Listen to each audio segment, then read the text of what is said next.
Hello friends. मुझे लगता है कि लगभग लगभग 11वीं वालों का एग्जाम जो है वो हो गया होगा। अब आप सभी जो है वो 12वीं में आने वाले हैं। तो 12वीं में आने वाले हो तो 12वीं की तैयारी किस आधार पे किया जाए कि आपका नंबर बहुत अच्छा आए।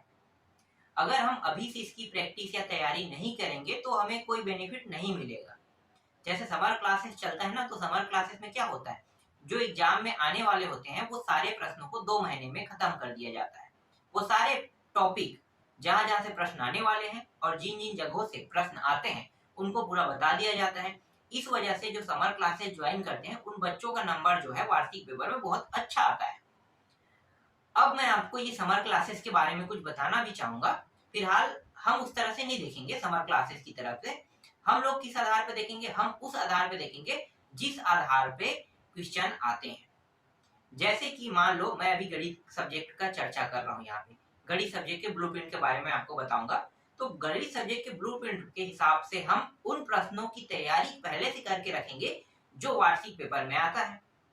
मान लो गणित में आपका कितने नंबर का आता है, 100 नंबर के प्रश्न आता है। तो 100 नंबर के जो प्रश्न आते हैं वो पूरा का पूरा, कोई प्रैक्टिकल नहीं होता है ना, 100 नंबर का प्रश्न आता है तो पूरा का पूरा प्रश्न किस आधार पे रहेगा, ब्लूप्रिंट के हिसाब से रहेगा। और आपको तैयारी किस आधार पे करना है, ब्लूप्रिंट के हिसाब से। लेकिन जो तैयारी हम अभी कराएंगे वो प्रश्न ना तो आपको त्रैमासिक में देखने को मिलेगा और ना ही आपको अर्धवार्षिक में देखने को मिलेगा। ये सिर्फ प्री बोर्ड और वार्षिक में ही देखने को मिलेगा। अब यहाँ पे आप कह सकते हो कि अर्धवार्षिक में नहीं आएगा, त्रैमासिक में नहीं आएगा, तो फिर हम क्यों पढ़ रहे हैं। तो मैं आपको बता दूं कि यहाँ पे 100 नंबर का प्रश्न आएगा, 100 नंबर का। अगर आप अर्धवार्षिक में भी फेल हो जाते, त्रैमासिक में भी फेल हो जाते, तो भी आपको कोई नुकसान नहीं होगा। होगा क्या, कोई नुकसान नहीं होगा। लेकिन आपने वार्षिक में तो टॉप कर दिया। और मेन इंपॉर्टेंट क्या होता है, वार्षिक होता है। अर्धवार्षिक को कोई पूछता नहीं है, त्रैमासिक को कोई पूछता नहीं है, ठीक है। और ना ही प्री बोर्ड को पूछता है। प्री बोर्ड तो वार्षिक की तैयारी के लिए, मतलब ये जितने भी एग्जाम लिया जाता है वो सब के सब सिर्फ आपके वार्षिक पेपर की तैयारी के लिए ही लिया जाता है। और मेन एग्जाम जो होता है वो वार्षिक पेपर। अगर आप त्रैमासिक में पास हो गए, अर्धवार्षिक में पास हो गए और वार्षिक में फेल हो गए तो क्या पास कहा आपको पास कहा जाएगा क्या, नहीं कहा जाएगा ना। पास तभी कहा जाएगा जब आप सिर्फ और सिर्फ वार्षिक में पास हो, चाहे आप त्रैमासिक में फेल हो जाए, अर्धवार्षिक में फेल हो जाए, चाहे प्री बोर्ड में फेल हो जाए, सारे सब्जेक्टों में। लेकिन अगर आप वार्षिक में पास हैं तो आपको पास कहा जाएगा। तो आप इसी आधार पे तैयारी करो कि हमें वार्षिक की तैयारी करना है, ना कि हमें अर्धवार्षिक की, ना कि हमें त्रैमासिक की। ठीक है, तो हम लोग आप लोगों को बताएंगे कि किस आधार पे आपको तैयारी करना है और किस तरह से प्रश्नों को देखना है। तो मैं अभी आपको गणित का ब्लूप्रिंट दिखाने वाला हूं। तो चलो गणित के ब्लूप्रिंट देखो, आपको डिस्प्ले होते हुए दिखाई दे रहा होगा। गणित के ब्लूप्रिंट में देखो, यहाँ पे कुल जो इकाइयां दिए, इकाइयां जो इकाई जो दिए हुए हैं ना, वो कितने इकाई, 6 इकाई दिए हुए हैं। अब 6 इकाई को देखो ध्यान से, और हर इकाई में कितने कितने अध्याय हैं। पहले इकाई में 2 है, दूसरे में 2 है, तीसरे में इकाई में दिया हुआ है यहाँ पे 5 से लेके 9 तक दिया, मतलब 5 अध्याय दिया हुआ है। फिर चौथे में 2 अध्याय है और पांचवा में 1 और छठवां में 1 अध्याय दिया हुआ है। तो इकाई जो दिया हुआ है ना, उसी आधार पे क्या बना है, उसी आधार पे ब्लूप्रिंट बना हुआ है। कुल मिला के 13 अध्याय है और 13 अध्याय से किस किस अध्याय से प्रश्न आने वाले हैं इनकी भी जानकारी यहाँ पे दिया हुआ है। और ये जो ब्लूप्रिंट आपको दिखाई दे रहा है ये एनसीईआरटी बुक का है, ना कि नवबोध का और ना ही प्रबोध का। ठीक है, प्रबोध के अगर आप बुक को देखते हो तो प्रबोध के बुक में आप संबंध और फलन दोनों अलग अलग अध्याय आपको देखने को मिलेगा। हो सकता है नवबोध में भी अलग अलग अध्याय में आपको देखने को मिलेगा, जबकि कुल मिला के सिर्फ 13 अध्याय है एनसीईआरटी की बुक में। और जब आप नवबोध और प्रबोध का सहारा लेते हैं तो कुल अध्याय कितना हो जाता है, कुल अध्याय 20 से अधिक हो जाता है ना। लेकिन यहाँ पे कुल कितने अध्याय, 13 अध्याय, मुख्य रूप से 13 अध्याय ही है। अगर आप लोगों के पास एनसीईआरटी बुक नहीं है तो जरूरी नहीं है कि आप एनसीईआरटी से ही पढ़ाई करो। आप मार्केट में जो प्रबोध मिलता है और नवबोध मिलता है वो भी बहुत अच्छा बुक है, ठीक है। लेकिन मुख्य रूप से आपका जो सिलेबस है वो एनसीईआरटी के हिसाब से बना हुआ है। तो चलो अब इस पे चर्चा कर लेते हैं। चाहे आप नवबोध पढ़ो चाहे प्रबोध पढ़ो, हम तो आपको आईएमपी प्रश्न बताएंगे और वही एग्जाम में आएगा। तो चलो मैं आपको बता देता हूँ। संबंध एवं फलन से देखो और प्रतिलोम त्रिकोणमिति फलन दोनों मिला के 10 अंक के प्रश्न आएंगे। तो पहला जो संबंध एवं फलन है उससे 4 नंबर के प्रश्न आएंगे, सिर्फ 4 नंबर का एक प्रश्न। मान लो मुख्य रूप से 4 नंबर का एक प्रश्न रहेगा। अब प्रतिलोम त्रिकोणमिति फलन देखो, तो यहाँ से एक प्रश्न 2 नंबर के आएगा और एक प्रश्न कितने नंबर के आएगा, 4 नंबर के आएगा। तो इस तरह से कुल मिला के एक इकाई में 10 नंबर के प्रश्न आपको देखने को मिलेगा और इसी आधार पे हम आपको पढ़ाएंगे। ऐसा नहीं पढ़ाएंगे कि पूरा पूरा जो अध्याय है उनको हम आपको नहीं पढ़ाएंगे ना।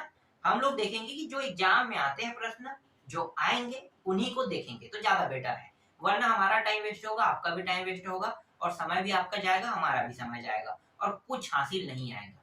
इसलिए सबसे अच्छा है कि जिस आधार पर प्रश्न आता है उसी आधार पर पढ़ा जाए। इसके बाद दूसरा इकाई को देखो, दूसरे इकाई में आयु दिया हुआ है और दिया हुआ है सारणिक दिया है। दो अध्याय मिलके कुल 13 नंबर के प्रश्न आएगा। तो जो तीसरा अध्याय आयु है उससे आपको एक प्रश्न 1 नंबर के और एक प्रश्न 6 नंबर के देखने को मिलेगा। इसी तरह से सारणिक से देखो तो 2 नंबर के एक प्रश्न और 4 नंबर के एक प्रश्न आपको देखने को मिलेगा। फिर तीसरा इकाई में आते हैं 5, 6, 7, 8, 9 इतने तक के दिया हुआ है, ठीक है। 44 नंबर का कुल प्रश्न आएगा यहाँ से। अब कुछ लोगों को समाकलन करना नहीं आता है ना, कुछ लोगों को अवकलन करना नहीं आता है, तो समाकलन अवकलन जो है वो सबसे ज्यादा इससे प्रश्न देखने को मिलता है और सबसे सरल भी होता है समाकलन अवकलन। जब मैं 12 में था तो सबसे ज्यादा प्रैक्टिस मैंने समाकलन अवकलन से किया था, क्योंकि कुल मिला के 33 नंबर के प्रश्न ना समाकलन अवकलन से आता था। तो टोटल जो 33 नंबर और ये सबसे ज्यादा हार्ड होता था बाकियों के लिए, तो लोगों ने कहा कि सबसे ज्यादा हार्ड होता है, तो मैंने सबसे ज्यादा प्रैक्टिस उसी में किया था जो सबसे ज्यादा हार्ड होता है। तो इससे क्या होता है, जो हार्ड होते हैं टॉपिक ना उनको जब प्रैक्टिस करोगे तो वो आसान हो जाता है और आसान होता है तो आपका नंबर बढ़ जाता है। तो इस तरह से आप आसान कर सकते हैं। हम आपको बताएंगे कि अवकलन समाकलन को कैसे बनाया जाता है, ठीक है। आगे देखो, यहाँ पे 5वां, 6वां, 7वां टोटल 44 नंबर का है, जिसमें से सांतत्य तथा अवकलनीयता से 2 नंबर के 2 प्रश्न आएगा, 4 नंबर और 6 नंबर के प्रश्न आएगा, ठीक है। बहुत अच्छा मतलब यहाँ से स्कोर हो सकता है अगर अच्छी तैयारी किया जाए तब, है ना। इसके बाद देखो अवकलन के अनुपयोग, यहाँ से सिर्फ 4 नंबर के एक प्रश्न देखने को मिलेगा। फिर समाकलन से देखो, समाकलन से 1 नंबर के भी आएगा, 2 नंबर के भी आएगा, 4 नंबर, 6 नंबर, बहुत अच्छा नंबर यहाँ से भी आ रहा है, तो ये भी बेनिफिट है। फिर समाकलनों के अनुपयोग से आएगा 6 नंबर के एक प्रश्न। फिर अवकलन समीकरण से आएगा 1 नंबर, 2 नंबर और 4 नंबर के प्रश्न आएगा। इसी तरह से जो इकाई 4 है उससे सदिश बीजगणित है ना और त्रिविमीय ज्यामिति दिया हुआ है। इन दोनों अध्यायों को मिलाकर 17 नंबर के प्रश्न देखने को मिलेगा, जिसमें सदिश बीजगणित है। इसमें से एक प्रश्न 1 नंबर के और एक प्रश्न 2 प्रश्न 4 नंबर के आएगा यहाँ से। इसी तरह से त्रिविमीय ज्यामिति से 2 नंबर के एक प्रश्न आपको देखने को मिलेगा और एक 4 नंबर के एक प्रश्न देखने को मिलेगा, सॉरी 6 नंबर के एक प्रश्न। फिर आते हैं इकाई 5 में। इकाई 5 में सिर्फ एक ही अध्याय है, रेखी प्रोग्रामिंग दिया है और कुल मिला के यहाँ से 6 नंबर के प्रश्न आएगा और वो भी दीर्घ उत्तरी बस में आपको देखने को मिलेगा। फिर प्रायिकता पे आते हैं। प्रायिकता से 2 नंबर के एक प्रश्न आएगा और दीर्घ उत्तरी जो प्रश्न है मतलब 4 नंबर के 2 प्रश्न यहाँ से आपको देखने को मिलेगा। कुल मिला के आपके एग्जाम में 100 नंबर के प्रश्न गणित से आपको देखने को मिलेगा। तो ब्लूप्रिंट के हिसाब से मैंने आपको बता दिया कि गणित से किस तरह से प्रश्न आने वाले हैं। बस अब हमें क्या करना है, इसकी तैयारी इसी आधार पे करना है जैसे प्रश्न आते हैं वैसे ही, और आपका नंबर बहुत अच्छा आएगा अगर आप इस आधार पे करते हैं तब।